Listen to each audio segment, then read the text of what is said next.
bonjour, c'est Lovecraft pour une toute nouvelle rubrique Love, Love pas. Je vais essayer de poster des vidéos de ce type-là assez régulièrement. Ce sera pas des petits coups de gueule, mais des avis sur certaines choses qui me plaisent pas au niveau du jeu vidéo. J'espère que ça va vous plaire et puis surtout n'hésitez pas à mettre des commentaires. Le but de ces vidéos c'est justement de s'exprimer, pas de troller, pas de s'énerver, etc. Ça n'a aucun intérêt, mais surtout d'essayer de trouver des commentaires sympas et puis des choses assez constructives. Donc aujourd'hui c'est sur la dématérialisation, quelque chose qui me tient très à cœur, très très à cœur, pardon. Parce que c'est quelque chose que je trouve malheureusement dommage pour le monde du jeu vidéo. Et ce qui m'a énervé il n'y a pas très longtemps, je vais vous montrer ce que c'est. C'était quelque chose qu'on m'a offert pour mon anniversaire. Bon, j'ai pas dit que ça m'avait énervé, je vais vous montrer ce que c'est. C'est ce jeu-là, c'est Child of Light, qui est sorti, je crois que c'est courant avril-mai dernier. Et ce jeu-là, donc qui est compatible PlayStation 4 et PlayStation 3, donc on me l'a offert. D'ailleurs, le jeu est très bien, il n'y a aucun souci là-dessus. Et par contre, ce qui m'a beaucoup énervé, c'est qu'à l'intérieur, vous aviez les DLC. Vous aviez un poster. Je vous l'ouvre pas parce qu'il est assez grand. Il y avait aussi un petit artwork, un artbook qui était assez sympa. Et puis une petite goodies, un petit truc, voilà. Mais il manquait un truc. Il manquait un truc essentiel. C'est évidemment le CD, ou le DVD, ou le Blu-ray, comme vous voulez. Donc ça m'a un peu énervé sur la politique d'Ubisoft. Et donc je vais vous parler un petit peu de la démat que vous connaissez tous, et puis ce qui est en train de se tramer.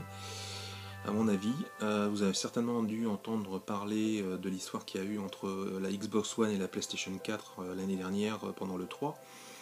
Je crois que tout le monde s'est reporté sur la PlayStation parce que elle est apparue comme étant Sony est apparu comme étant les plus gentils avec les gamers, etc. Et a bien enfoncé le clou vis-à-vis de chez Microsoft. Moi, je reste persuadé que de toute façon, les deux consoles sont vouées à faire de la démat et du streaming j'espère à moyen, voire long terme. Je vous expliquer pourquoi. Et je pense que derrière tout ça, c'est surtout une volonté des éditeurs, comme Ubisoft, Electronic Arts, tous les gros faiseurs de jeux vidéo, Activision, etc. etc. Tous ces éditeurs, leur problème c'est l'occasion et c'est le fait de pouvoir se prêter des jeux. Eux, ce qu'ils veulent, c'est vendre du jeu, parce qu'ils s'aperçoivent que faire un jeu ça coûte de plus en plus cher et que les ventes ne suivent pas forcément derrière. Donc il y a une grosse prise de risque. C'est-à-dire qu'en vendant en dématérialisation, déjà vous avez la possibilité de vendre en morceaux, ce qui est déjà le cas avec la DLC, que je trouve complètement aberrante, parce que moi j'ai toujours acheté des jeux complets quand j'allais dans le magasin, et puis on me disait pas écoute, la DLC t'auras des costumes en plus, ou alors des niveaux en plus, ou etc. etc. C'est comme quand vous achetez une voiture, on vous dit pas on vous a mis un siège, et puis les 3 prochains, écoutez, on vous les fera payer, je sais pas moi, 1000 € par siège tout au long de l'année. Je trouve ça complètement abusif. Donc ça, c'est quelque chose qui ne me plaît pas du tout. Et ce qui se trame, à mon avis, c'est que d'abord j'ai lu quelques trucs sur le net, alors maintenant je sais pas si c'est vrai ou pas. Donc mis à part les DLC qui sont arrivés dans un premier temps, là on nous parle de jeux en streaming. Je pense que vous avez tous entendu parler du PlayStation Now, qui va se mettre en place, je pense, d'après ce que j'ai compris, à partir de 2015, si ce n'est pas avant, et qui vous permettra de jouer à toute la librairie Sony, moyennant un abonnement. Donc c'est bien, il n'y a aucun problème, hein, vous allez pouvoir jouer à tout ce que vous voudrez, mais physiquement vous n'aurez pas le jeu. C'est-à-dire que vous allez vous connecter sur un serveur, vous achetez une connexion sur un serveur uniquement. Ça n'est pas, une possibilité, ça vous permet de jouer, ça c'est certain, mais vous n'avez rien du tout, vous achetez du vent, vous achetez une prestation de service. Et cette histoire d'abonnement, d'après ce que j'ai compris, Ubisoft, et je crois que c'est Electronic Arts également, souhaitent faire la même chose. C'est-à-dire que si vous avez envie de jouer au jeu, comment dire, Electronic Arts ou Ubi, un Assassin's Creed, à la limite vous pouvez l'acheter en magasin, mais si vous voulez l'utiliser complètement et à 100%, il faudra acheter un abonnement chez Ubi, tout simplement. Donc en fait, encore une fois de plus, vous achetez un abonnement, voilà, c'est pas le vrai jeu. Donc tout ça pour vous dire que c'est quand même dommage parce que le but du jeu, c'est vrai que bon, la dématérialisation, il y a quand même ses bons côtés. Moi, grâce à la démat, j'ai pu découvrir un jeu qui était vraiment génial et je l'ai téléchargé parce qu'il n'y avait pas d'autre moyen de le faire. C'était de Journée. Donc là, je vous le montre parce que je pense que beaucoup de gens l'ont essayé sur la PlayStation 3 à l'époque. Pour moi, c'est un jeu qui est exceptionnel. Qui est vraiment une découverte, qui est vraiment, je vous conseille de le faire si vous voulez. Alors, c'est pas du Call of, hein, c'est vraiment un jeu, c'est une expérience, et franchement c'est un truc à faire, notamment en ligne, qui vous permet d'être, comment dire, avec d'autres joueurs, et c'est assez génial. Et franchement c'est un super jeu. Mais bon. Donc ce jeu-là, il y a sur la, comment dire, là je l'ai pas fait, mais j'en ai entendu que du bien sur Xbox 360, c'était Fez. Je peux pas vous montrer la boîte parce que je sais même pas s'il est sorti. Il y a des jeux aussi qui sont vraiment sympas en démat sur le eShop. Tenez, je vais vous montrer tout de suite, hein, c'est un bon petit jeu. A tout de suite.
Il est pas mal ce Gunman Clive, hein, sur le eShop de Nintendo. D'ailleurs sur le eShop il y a quand même pas mal de choses intéressantes. Notamment en ce moment il y a une promotion sur les Megaman, et je comprends que les gens qui n'ont pas la possibilité d'y jouer, ça permet d'avoir des bons petits jeux, et en plus je crois qu'il y a 50% actuellement. Enfin, je peux faire de la pub chez Nintendo. Euh, ce que je regrette par contre chez Nintendo, et c'est quand vous voulez vous télécharger un jeu, parce qu'il y a plein de gens qui disent oui mais bon la démat c'est bien, moi les magasins j'en ai marre, je préfère télécharger le jeu, de toute façon chez Micromania c'est hyper cher. Ouais, je peux comprendre ça aussi, simplement quand je vois certains jeux sur le eShop par exemple, ou même sur le PlayStation Store, le prix des jeux est carrément le même prix qu'un jeu qui est vendu en magasin. Mais quel est l'intérêt, quoi? Je veux dire, c'est à la limite le jeu serait supérieur, comment dire, c'est beaucoup moins cher sur le eShop, je pourrais comprendre. Mais là, franchement, bref.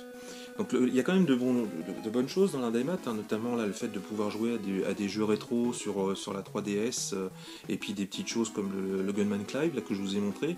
Et quand je vois que, pour vous dire, je l'ai téléchargé ce jeu, là, le Gunman Clive, ce jeu est vendu 1,99€, et c'est vraiment un super jeu. C'est vraiment une innovation, c'est vraiment dommage que ce jeu-là ne soit pas sorti ou ne soit pas prévu en vente en physique. Donc voilà, je voulais vous parler de tout ça. Je voulais vous dire que méfiez-vous, pardon. La démat, ça peut paraître très intéressant parce qu'au niveau tarif, je pense tout ce qui est streaming et puis les PlayStation Now, etc., ou même le eShop, il y a des choses qui peuvent être très intéressantes. Simplement, il y a un gros risque qu'à terme, et je pense que la prochaine génération, je ne parle pas de la PlayStation 4 et de la Xbox One, mais je pense réellement que la prochaine, génération de consoles ce seront des plateformes uniquement dédiées au streaming et au téléchargement, malheureusement. J'espère me tromper, mais j'ai bien peur qu'on en arrive à ce niveau-là. Et à partir de là, je ne sais pas si le jeu vidéo sera aussi intéressant pour tout le monde, parce qu'il faudra une connexion internet. Bon, je pense que pas mal de gens l'ont, mais il faudra quelque chose qui tienne la route. Donc est-ce que ce ne sera pas sélectif? Je ne sais pas. C'est une question que je vous pose.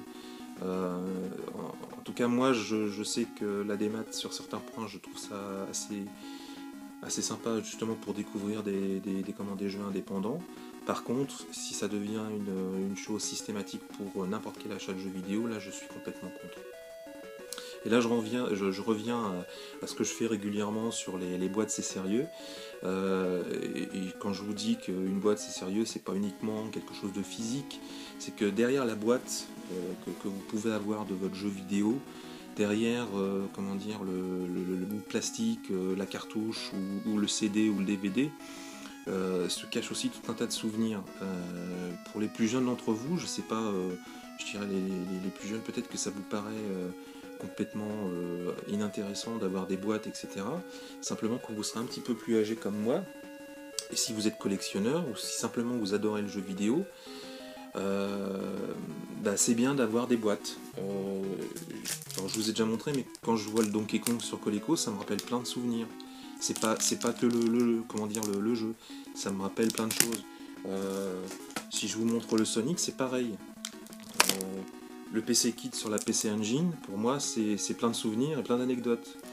Le Turtle in Time sur la Super Nintendo, pareil, des superbes anecdotes et puis des super bons moments. Et surtout ça, par exemple, quand je vous montre le Zelda, par exemple, qui est une superbe expérience que j'ai découvert au moment de sa sortie, tout de suite quand je vois la boîte, j'ai des souvenirs de jeux et puis vraiment de grands souvenirs que lorsque vous allez arriver dans le dématérialisé complètement, donc vous achetez un jeu sur un site, etc. Mais lorsque le site sera fermé, vous n'aurez plus de jeu, vous n'aurez plus rien. Vous aurez le souvenir.